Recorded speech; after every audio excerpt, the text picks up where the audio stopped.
Assalamualaikum warahmatullahi wabarakatuh. Salam sejahtera bagi kita semua. Kepada dosen pengampu mata kuliah metodologi penelitian Nur Hidayati dan Bu Anissa, dan kepada dosen pembimbing penelitian kami dari Bu Anissa sendiri. Kami dari kelompok 31 sangat antusias untuk memaparkan teman kami yang berjudul Evaluasi IPA Komunal pada beberapa sentra batik di Kampung Batik Laweyan.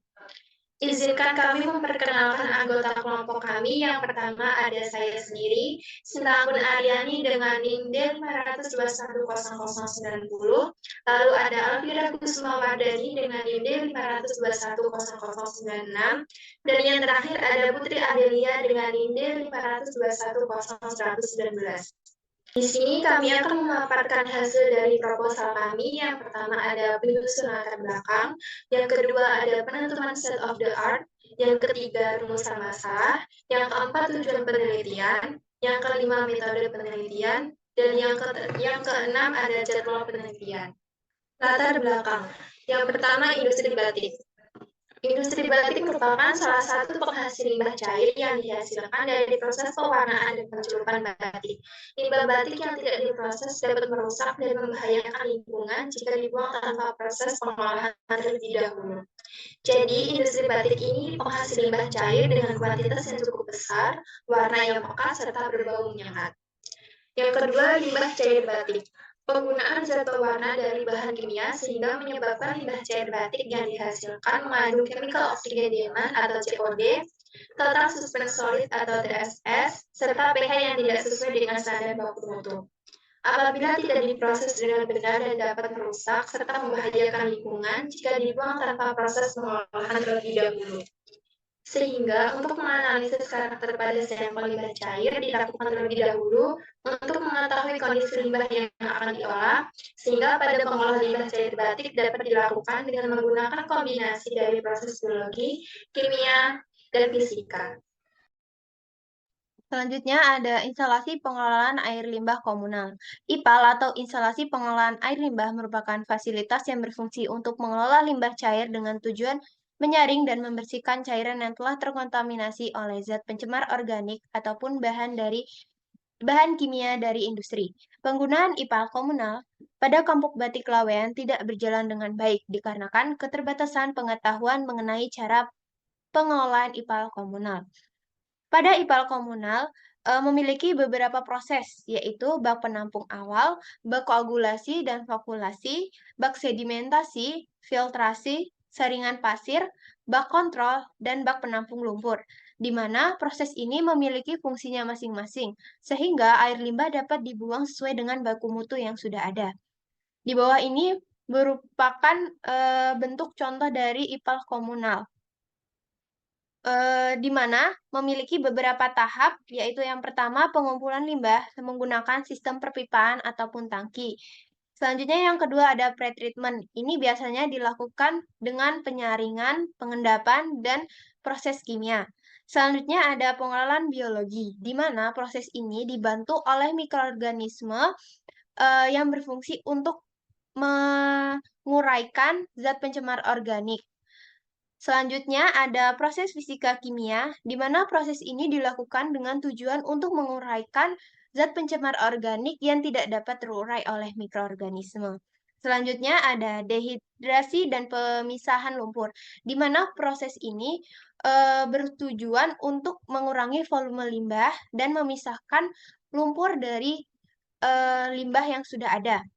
Selanjutnya ada penyimpanan dan pemakaian kembali, di mana air yang sudah diolah dan bersih dapat disimpan di bak penampung awal, sehingga dapat digunakan kembali, atau dapat dibuang dengan aman. Selanjutnya ada state of the art. Yang pertama ada proses aerasi. Aerasi atau istilah lainnya transfer gas, lebih dikhususkan pada transfer gas oksigen ataupun proses penambahan oksigen ke dalam air. Tujuannya adalah untuk mempermudah oksigen masuk ke dalam air sehingga kandungan oksigen tetap tinggi. Selain itu, proses aerasi dipengaruhi oleh beberapa faktor. Yang pertama ada koefisien transfer gas meningkat seiring dengan kenaikannya suhu. Yang kedua ada kejenuhan oksigen. Yang ketiga ada karakteristik air, yang keempat ada turbulensi air. Selanjutnya ada proses aerobik. Proses aerobik merupakan proses memasukkan udara ke dalam air limbah yang akan diolah. Kelebihan proses ini adalah reaksinya berlangsung lebih cepat daripada proses anaerobik dan dapat mendegradasi polutan organik sampai tingkat konsentrasi yang sangat rendah. Karena proses aerobik menggunakan udara, sehingga mikroba aerobik akan mengoksidasi senyawa organik dan membentuk sel-sel yang lebih stabil di samping menghasilkan CO2, NH3, dan H2O. Selanjutnya ada rumusan masalah. Yang pertama ada bagaimana profil limbah cair dari 6 sentra batik dilihat dari segi kimia, fisika, dan operasional.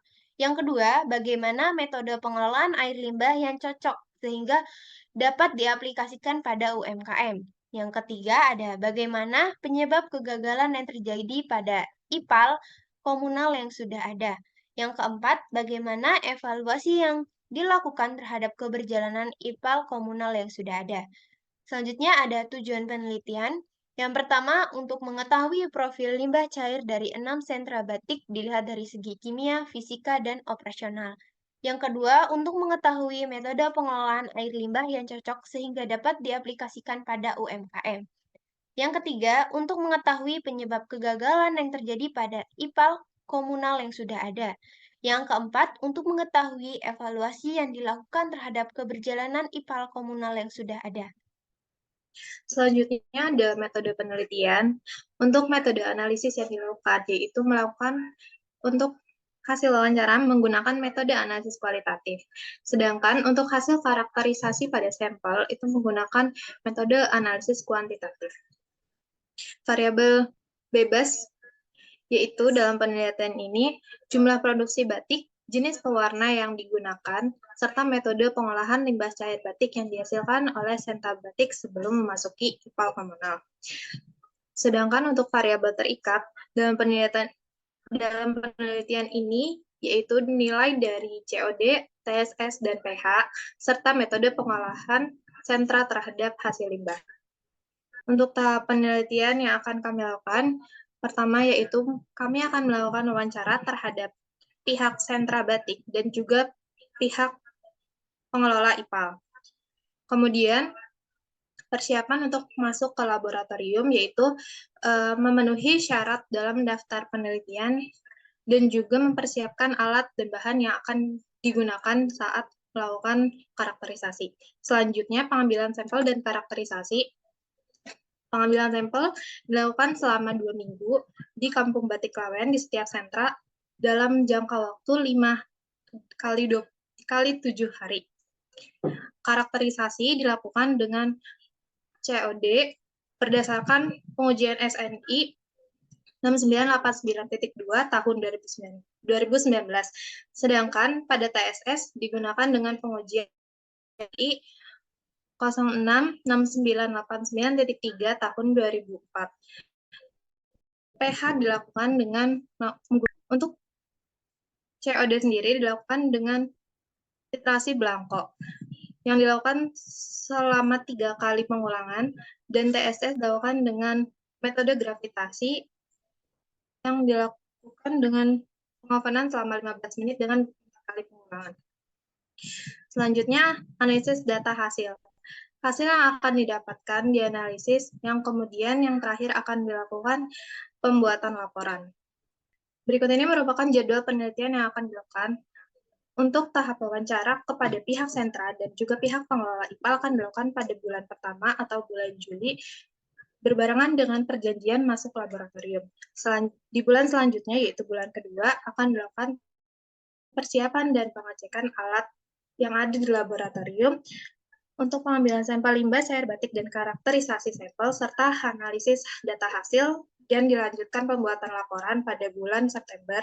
Dan yang terakhir, sisa dari pembuatan laporan yang akan dilakukan pada bulan Oktober. Baik, demikian dari presentasi kami. Semoga dapat bermanfaat untuk kita semua. Terima kasih semuanya. Wassalamualaikum warahmatullahi wabarakatuh.